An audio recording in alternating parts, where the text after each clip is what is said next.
Ornamental Flowers, written by Anne Moraa, performed by Laura Ekumbo, researched by Muthoni Mwangi, recorded at Sounds Good Studio. Am I home if I don't know the way to my grandmother's grave? Only 73 kilometers away. If when I die, uhuru aku will be the first words I hear, and I will be chased away because I cannot answer back. If we do not meet at all because she does not need words like heaven.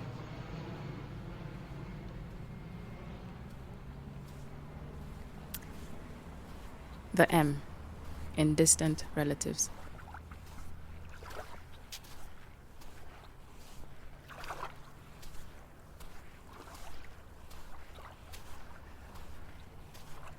This is what the M thinks of when she thinks of oral tradition. 1. That she cannot speak to her grandmother. 2. That this is what she should think of when she thinks of reclaiming oral tradition. She should think of how strange it must be to believe knowledge only exists on a scroll in a locked room.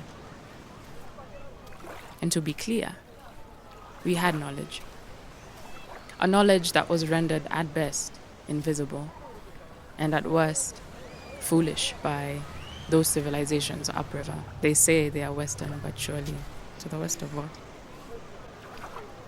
Those civilizations down north? Down north.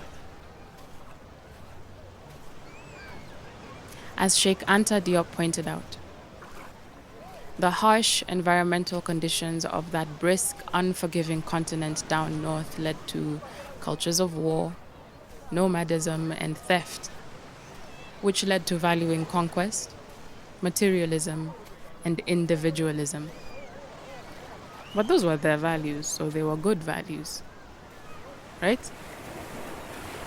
Even if, like many things, those weren't even their values to begin with. It's true. They took values and philosophies and even gods from Egypt and Ethiopia before that. 2/3 of Greek scholars went to Egypt to study, to Alexandria at the height of the Hellenistic era, but they didn't have to say who they learned it from, but only that they learned it. No. Discovered it. No. Created it.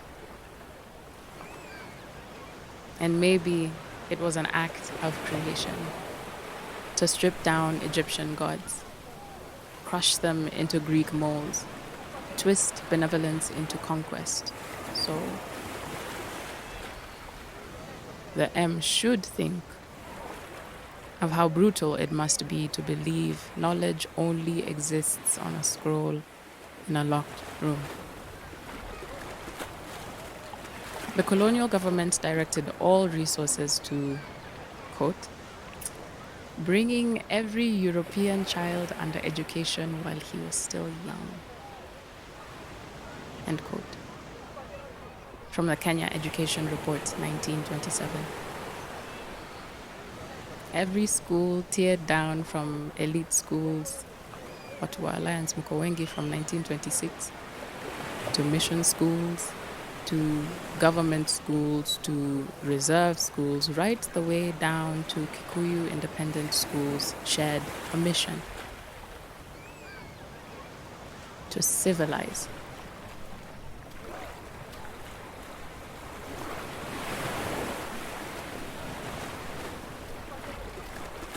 The M does think of how she used to write insha with the same proficiency as composition, that her first language was actually Gujarati, that she knew the names of her great-great-grandmother's clan when she was 4. But now she can't quite pronounce her own name. Those two R's in Moraa reject an English tongue. She should think of how brutal it must be to believe knowledge only exists on a scroll in a locked room. I do. I think of how brutal it must be, how brutal it is to believe knowledge only exists on a scroll in a locked room. Quote, "This is how I unlearn all my learning. My education is a lie." I know that may seem dramatic. I promise you, it is not. My educational background is a co-educational British curriculum, primary, prep, O-level and A-level school, and an amalgamation of Western, that's North American, higher learning. I used to think that gave me an upper hand, made me privileged. In many ways it does. But I'm realizing that what it does best is fulfill its agenda to make it easier for me to conform to and understand the Western ideologies that inform the mainstream modern world, oppressive systems included. I've been grappling with what the process of unlearning these foundations looks like, and to be honest, it is every time I encounter something new, realizing how everything I've learned at its core does not consider me, does not acknowledge me, a Black, African, Kenyan girl. End quote. I wrote that last year, a couple of years ago, and I'm still grappling with it. That's a lie. I wrote that longer than last year, and I am still grappling with it. I'm gonna go back. How can you see yourself when everything you are taught says that you, as you are a lie? That you are best made an instrument, not a person? That your community, your world, your history, your ancestry, your people are uncivilized? Are uncivil?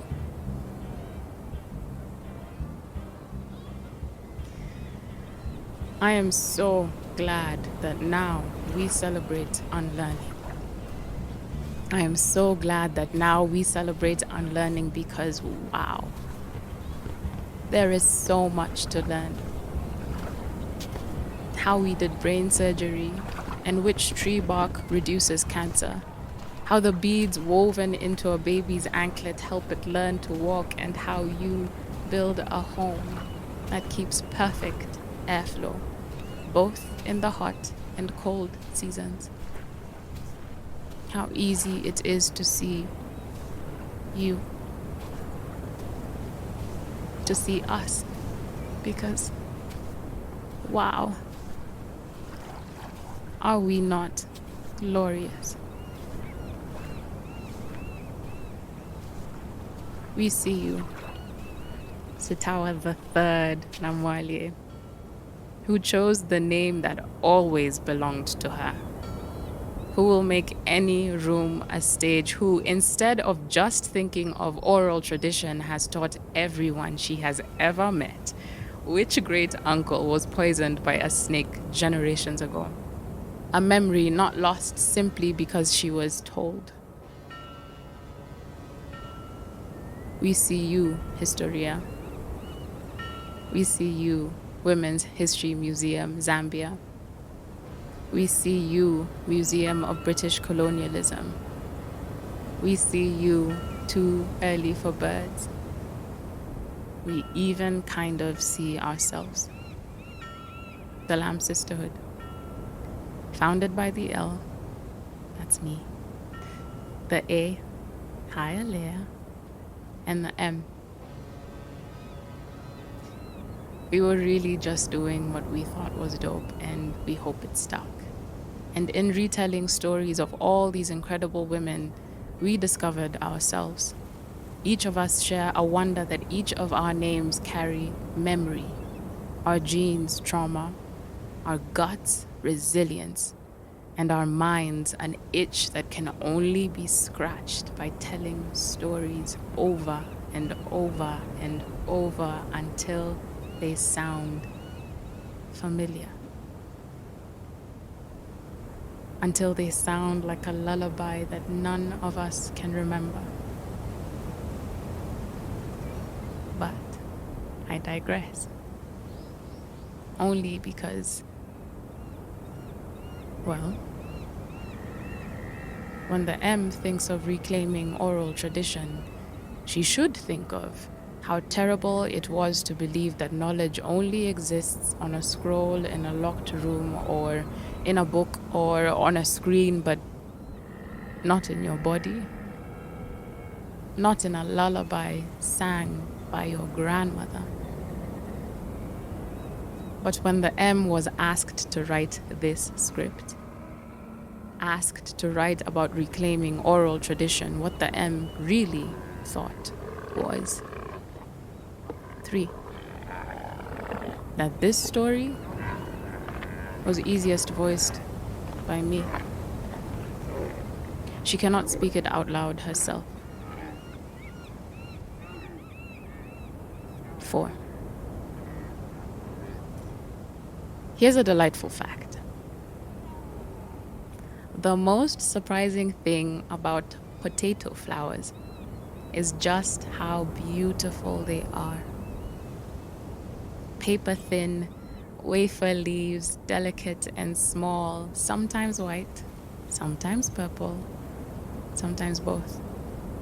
Sun yellow centers and careful leaves upturned. She thinks how tenderly you would need to teach potato flowers to a child. To spot a potato flower in a field, to see the precise moment when the leaves say, yes, we are ready to be uprooted. To push away the soil with firm but gentle hands and pluck just enough food to feed you and leave enough to keep the plant alive. To know not just this flower, but tens, but dozens, but hundreds as a child. And they knew it too, because another delightful fact, indigenous education systems held, quote, close links with social life, both in the material and spiritual sense, its collective nature, its many-sidedness.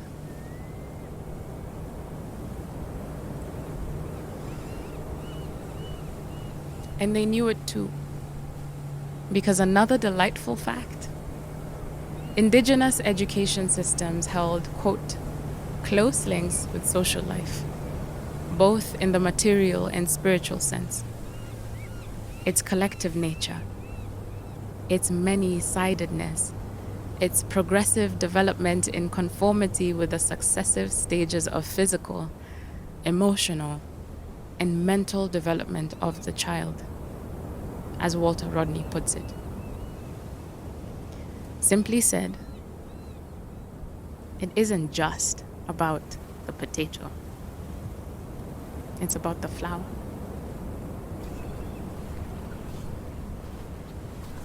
Five. When the M thinks of reclaiming oral tradition, she remembers that she doesn't know her grandmother's favorite flower. 6. That flower may not even exist in this tongue. 7. That is a knowledge that now is impossible to know.